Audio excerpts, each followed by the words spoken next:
Welcome to the Danny Clinkscale Reasonably Irreverent podcast. Insightful and witty commentary, probing interviews, and detours from the beaten path.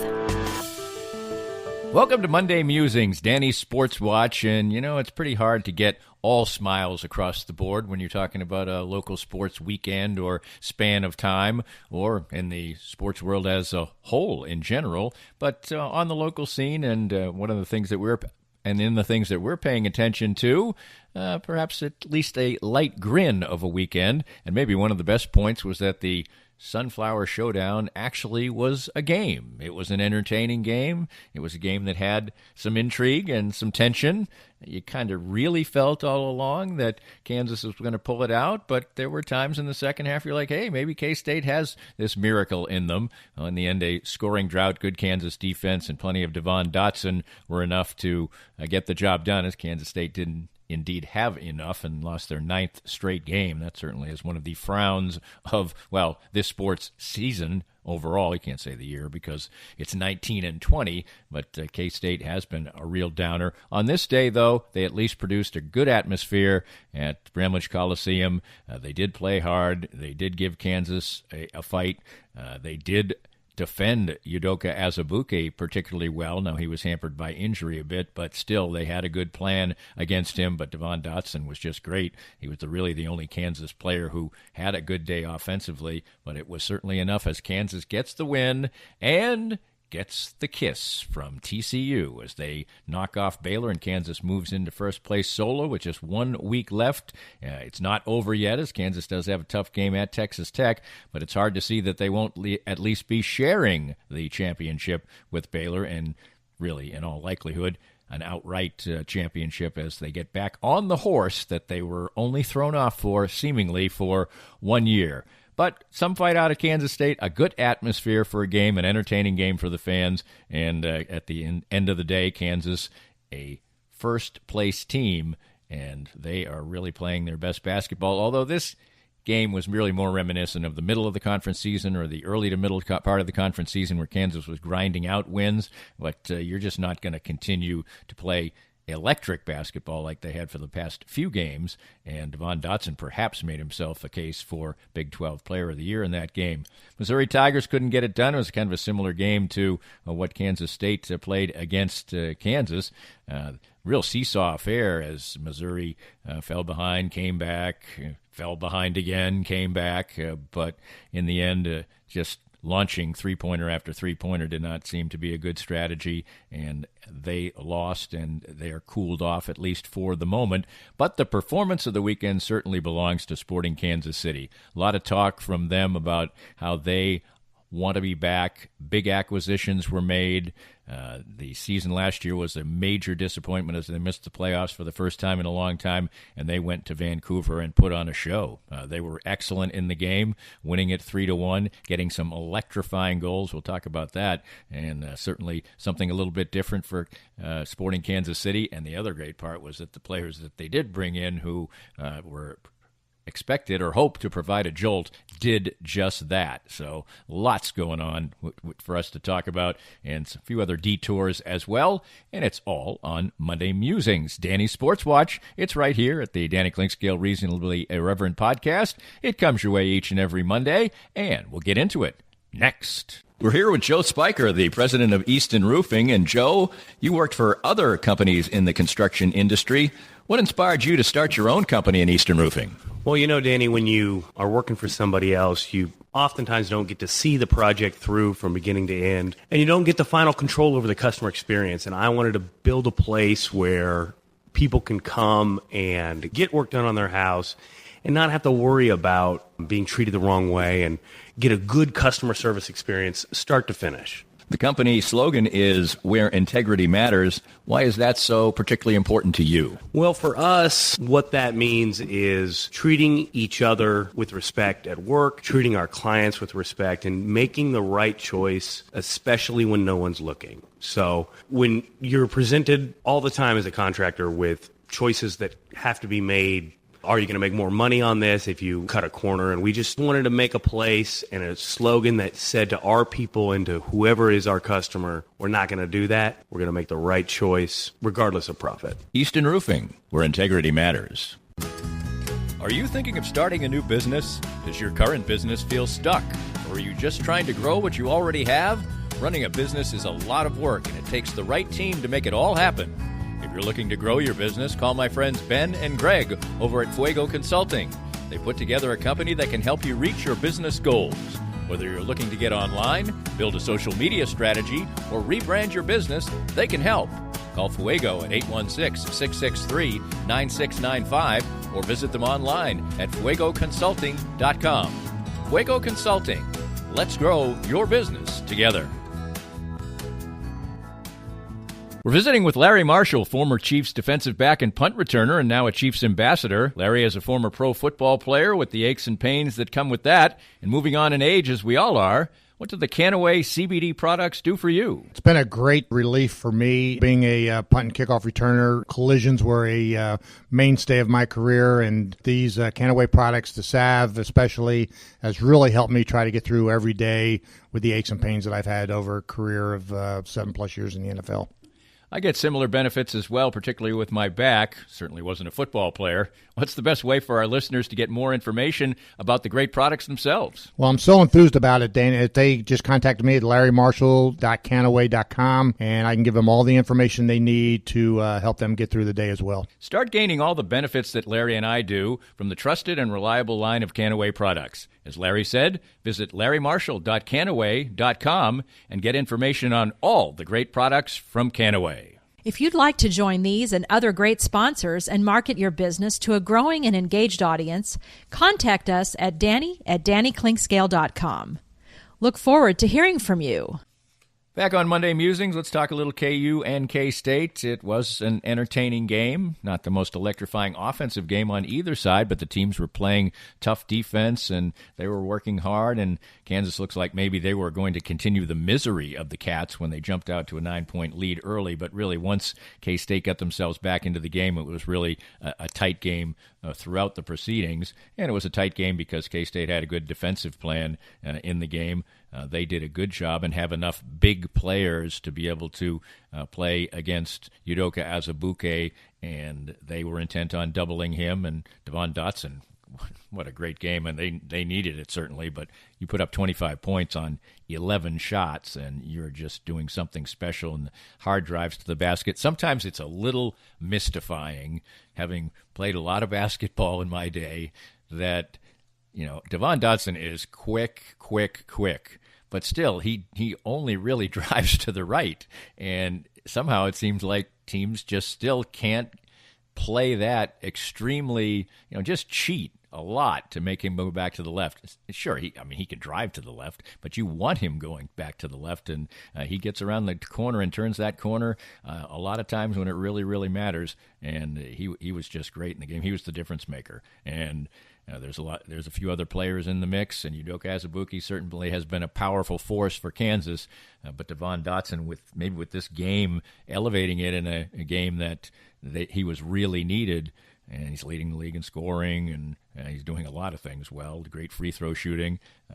He really has a good chance, unless perhaps the votes are split or whatever, of being Big 12 Player of the Year, and it looks like Kansas is going to be the championship team now, at least at this moment in time. For Kansas State, at least it was a good show, a good day at Bramlage Coliseum. The fans were excited. No, it wasn't full, but they showed some spark. They showed some fight, and there were moments in the second half, as I said in the open, that you kind of thought, wow, maybe they do have the goods to pull this off, but they are so susceptible to scoring droughts, and they had one. Kansas turned the defense up, and Kansas, after K-State had led by as many as 4 points in the second half, from the time they knotted it up at 48 apiece, they really locked down on K-State. K-State couldn't score, and there was one exchange late where K-State got three pretty good looks out of the left corner, one after the other for three-pointers, and didn't knock them down.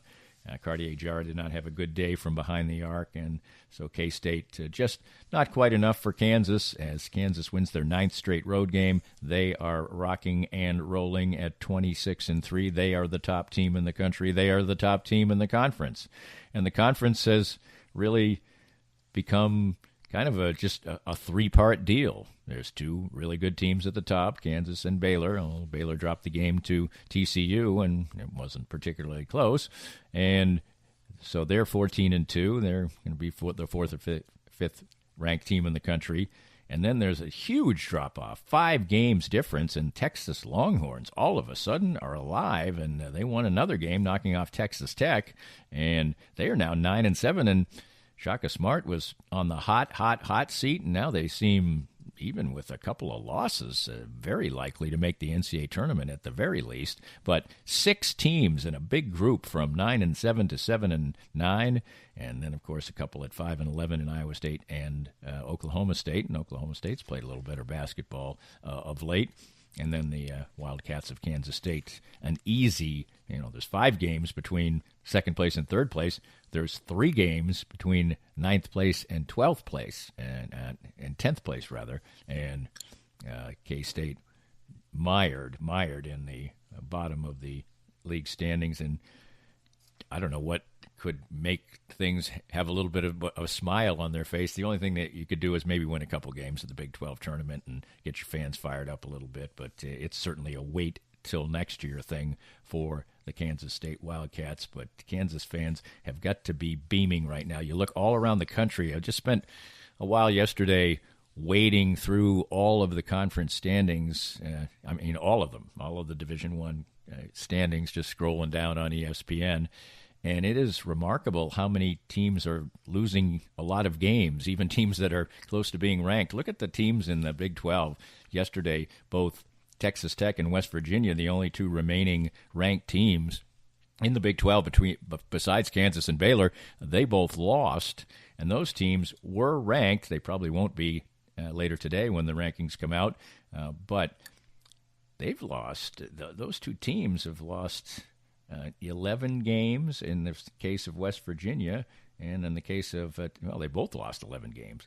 And that's commonplace. You're going to see a team with 10, 11, 12, 13 losses be ranked heading into the NCAA tournament. And that's all around the country. So this, with a Kansas team that seems to be peaking, and you just hope there's no bad news on the horizon for Udoka Azubuike or tweaks or anything like that, in a landscape of quite a few good teams. These conferences are very competitive. There's a lot of teams right around the 500 mark. They're beating each other up. There's quite a few good basketball teams in college basketball this year, but hardly any great teams. And whether Kansas is even a great team, or whether Baylor is even a great team, or whether Gonzaga is even a great team, is hard to tell.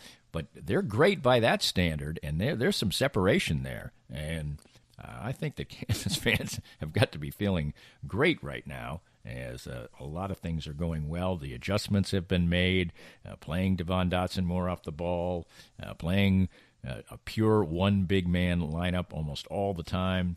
A lot of things in place for Kansas as they head towards the NCAA tournament, Big 12 tournament, and all the parts of March that are really, really fun. Missouri has tried to provide a little bit of fun as the season has gone along, and they put up a fight against Mississippi State the other day. But they seem to have one thing that they do very poorly in every game, be it they don't shoot particularly well or they allow three-point shooting. Well, in this game against Mississippi State, they hardly allowed any three-point shooting. Only 4 three-pointers from Mississippi State, but they allowed their opponent to shoot over 50%, which is something they don't do very often. And Missouri themselves, not a particularly adept three-point shooting team. They're okay. Went 6 for 29. Almost half their shots from the field were three-pointers in the game, and that doesn't seem to be quite a good idea. And even Xavier Pinson, who's been playing such good ball, and he had a good all-around game again, 20 points, but he's really become their go-to guy. He and Drew Smith had 37 shots between them in the game. Nobody else took more than 5 shots. So it was kind of an unbalanced and streaky game for the Missouri Tigers. They come up short. I was reading the other day that I had forgotten that the NIT has ditched their rule that you have to have a 500 record to be in the NIT. Missouri dropped below the 500 mark with this loss at 14-15. We'll see if that in particular even comes into play. I think the NCAA tournament, NIT tournament committee would like to have teams that have winning records. It certainly would look better, but Missouri's got a fight on their hands to even get to 500. You're going to lose a game. I'll say it. They're going to lose a game in the SEC tournament. They're not going to win that tournament. So there's one loss at least. So getting 2 or above the 500 mark, hard work for Missouri as we head down the home stretch as far as college basketball is concerned. Interesting day of college basketball around the country and in the Big 12 as well. And Kansas now, the news again, the show. Just as I said, 1 year knocked off the horse as the champions almost absolutely assured a share of the title and likely to be the champions as well. Sporting Kansas City, as I mentioned, great performance for them. A little bit of soccer news, a little bit of baseball around the corner on Monday Musings, Danny Sports Watch. From me on Mondays right here at DannyClinkscales.com and the Reasonably Irreverent Podcast. More of Danny's Reasonably Irreverent Podcast after this. Cinematic Visions has been an affordable solution for professional media production in Kansas City since 2003, offering award-winning video production and creation, as well as a wide array of digital and social media management services. From planning, scripting, filming, editing, and post-production, to delivering your product to a watching world, Cinematic Visions will provide professional and affordable services for you and your business with the necessary return on investment to make it all worthwhile. Cinematic Vision's goal is to unlock the power of storytelling through video and a strong online presence for your company. Beyond the numbers, they want to inspire and evoke your clients to feel and act. Let my friends at Cinematic Visions embed your brand where it belongs, in your customers' minds. You can find them online at cinematicvisions.com or with a quick phone call at 816-600-6300. Hey guys, it's Brian Haney, voice of the Jayhawks, and Matt Llewellyn from the 23rd Street Brewery. Matt, I've got a bunch of buddies coming over to watch the big game, and I need some ideas on what to cook. Hey, let me handle it, Brian. You're going to come over and cook for us? For you? Maybe. But you should just let 23rd Street Brewery cater it. We could bring a big pan of Bill Self mac and cheese, wings, veggies, naked nachos, and anything else you might want. Great. Well, you want to stick around and watch the game? No, I've got to get back to the brewery and watch it on the big screen. The place to get great catering and watch all the games, the 23rd Street Brewery in Lawrence. My friends at Advanced Sports and Family Chiropractic and Acupuncture are among the most accomplished and trusted clinics in the nation. Only one clinic has been rated in the top 5 in all 3 categories of chiropractic care, acupuncture, and rehabilitation, and that clinic is ASFCA. They have locations in Olathe, Overland Park, Prairie Village, Belton, and Lee Summit. Doctors Brad and Christina Woodle and their accomplished team of doctors and therapists will treat you like family, for the simplest of injuries to the most complicated conditions to avoid surgery. Whether you are seeking treatment for an injury or just looking to stay healthy and fit, this is the place for you. And it's been the place for me for almost 2 years now. I have been a strenuous daily exerciser for years, and as time goes on, that takes its toll. But regular appointments at Advanced Sports and Family Chiropractic and Acupuncture have helped keep me ticking on, and even as the years pile up, their regular care has allowed me to keep to my regimen and feel great. If you want to feel the same, give them a call or visit them at asfca.com/Danny. They accept all insurances and are open Monday through Saturday, and make sure to mention that Danny Clinkscale recommended Advanced Sports and Family Chiropractic and Acupuncture. For many people, a family law case will be one of the most difficult experiences in their life. The law firm of Kenneth McRae will help you through it. Personal and effective help from Ken in concert with you will develop a unique strategy for your unique case. As Ken always says, divorce can be civil law, not civil war. Licensed in Kansas? Visit McRaeLawOffice.com or call 913-972-4765. If you'd like to join these and other great sponsors and market your business to a growing and engaged audience, contact us at Danny@DannyClinkscale.com. Look forward to hearing from you. Back here musing on Danny Sports Watch on a Monday, and if you were able to catch the 2-part Kansas City profile I did over, well, one was about 6 weeks ago and one was just a couple weeks ago with Peter Vermees. Maybe that got you in the mood for the soccer season. And Sporting Kansas City had a very, very disappointing season last year on multiple levels, as they didn't make the playoffs. They got off to a good start, but then went into a deep slump. They were one of the top bottom two teams in the Western Conference, and also their sellout streak at Children's Mercy Park came to an end. Well, the excitement seems like, if the opener is any indication, should be back at Children's Mercy Park, and Sporting looks like they mean business. Now, their opponent in the first game was the Vancouver Whitecaps, and they were the other team that was one of the two worst teams in the Western Conference last year, so not maybe the best litmus test, but a team playing on their home field in their opener is going to be their best selves, and Sporting was the best squad on the field all night long. But there was a difference in this one. Sporting got goals in the first half, a very entertaining first half of soccer, and Sporting Kansas City played really well. But Alan Pulido and Gadi Kinda were the two goal scorers, Pulido scoring early, Kinda scoring after Vancouver had tied the game up. And these were the thing that was impressive to me. Sporting played well across the board. They were playing good defensively. They got a save or two when was needed. They really were getting the ball back after it was turned over. But the two goals by Pulido and Kinda were absolutely wonderful team goals, but they were concluded with strikes that are not average. They were not the type of thing where when the player was about to make contact with the ball, Pulido with his head, Kinda with his foot, that you expected them to score. Pulido scored on a header from well out, really diving at the ball. It was a goal striker's goal. If just a normal, professional, excellent soccer player was going to try to pull that maneuver off, he's not going to score very often. But Pulido did it. Kinda with a wonder strike off his right foot. And he was a feisty player in this game, too, getting into a little trouble with the official. And that's the thing that is so different, that clinical scoring is something that has been really missing from the Sporting Kansas City lexicon over the last few years. And these were two goals that you just can't expect from normal players, but maybe you will be able to expect them from these two players. And it is such a difference maker. It's why players who can score goals in soccer that are so precious make tons of money all across the world. They are the highest paid players in whatever league they are, at different levels, obviously. In MLS, you're not going to make the kind of money that Harry Kane makes or players like that, but you're not.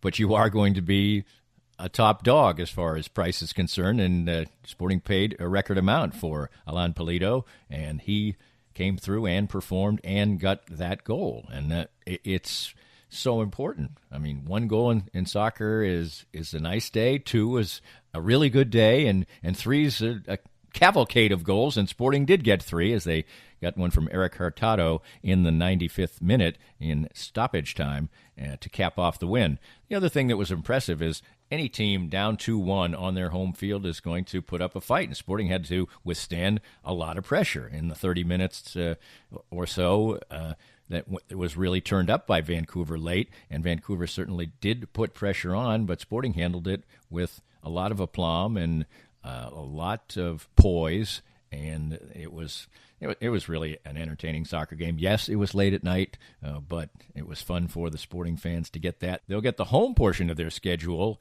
set up on Saturday, and on Arts and Lifestyle Wednesday at DannyKlingscale.com, I will be featuring the new menu out at Children's Mercy Park, as they are really upping the ante as far as your food choices are concerned. And I'm going to do a little feature on that on Wednesday, so you can look forward to that. But that was a really nice night at the office for Sporting Kansas City. Peter Vermees had nice things to say about his new players, his team in general, and not only did Sporting look good, they looked like an entertaining outfit. That was really, really a nice opener for Sporting Kansas City. Peter Vermees' squad looking excellent on Saturday night in Vancouver. If you follow world soccer, certainly there was an extremely significant event that took place on Saturday, and that was in the Premier League as Liverpool lost for the first time in over a year. They were on the verge of setting a huge amount of records. They were going for their 19th straight win. That was going to be a record, and they had a list of records that they were going to be able to break, extend, or whatever as each game ticked off looking forward. Well, that's all over now because they lost. And the thing that is most amazing is that not only did they lose, but they lost to the second worst team in the Premier League, Watford. Now, Watford's really they should be a better team. They have a lot of pretty good players on their team, for those of you who don't follow the Premier League, maybe like I do. But this was such a sports moment because Liverpool rolling along, a huge favorite, nobody expecting maybe even a game. It was on the road. It was at Watford, and they just got worked. I mean, 3-0. It was complete domination. Liverpool didn't play particularly well, but Watford really did. And this is a big deal in world soccer. Obviously, Liverpool's the defending Champions League team, and also they've won multiple cups this year, and they've played great football and have looked remarkable doing it and winning game after game. They were going for 19 straight wins. I mean, it's just remarkable in soccer to play without at least drawing some games when they hadn't done that either. But what a scene, and the event of a lifetime for players on Watford to go out and beat the team that will be the champions. They're winning the league by 22 points. They're going to easily cruise to victory.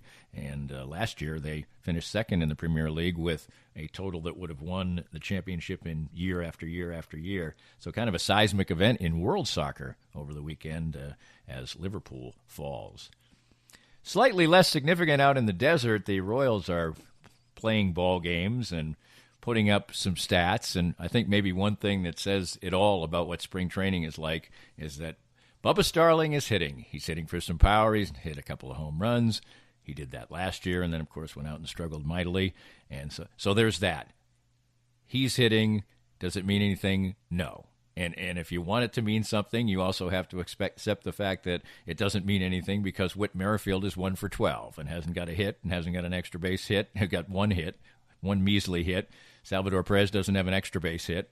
Alex Gordon's only played 3 of the almost 10 games that they've played so far. So the biggest part of what we've seen so far and heard so far down in spring training is players saying that they're sick and tired of rebuilding and being whipping boys, and that they are going to go out and be a real baseball team this year. Hey, that's a good attitude to have, and you want to believe and you want to have hope. I don't necessarily think I see it, but I do think the Royals will be a little bit better. But they really, really would be well served, especially when they're not showing bravado. They're just showing resiliency and toughness. They just want to say, hey, we've had enough of this. And so going out and getting off to at least a reasonable April start, and how many times when the Royals have not been particularly good, and they've done it again the last 2 years when they've lost 100 games, they just go out and lose a bunch of games early, a whole bunch. Even if they're just 4 games under 500 at the end of April, that would be refreshing for the Royals and sort of vindicate some of the things they've said. You go out and go 6-21 or something like that, and it's going to be just a complete bummer. And you just hope against hope that is not the case as the Royals frolic in the sun. We actually got a little warmth on Sunday, not Arizona warmth, but it was a little bit of a nice, refreshing day. Not so good today, but back with some more warmth over the next few days. And the sports scene always warming up, and we'll continue to revisit every Monday and through the week with various platforms, blogs, essays, all kinds of different things, not all about sports, right here at DannyKlingscale.com. For this Monday, it's Monday Musings, Danny Sports Watch. We'll talk to you again in this platform again next week, and talk to you on Wednesday about sporting Kansas City and culinary delights. All that and much more at DannyKlingscale.com.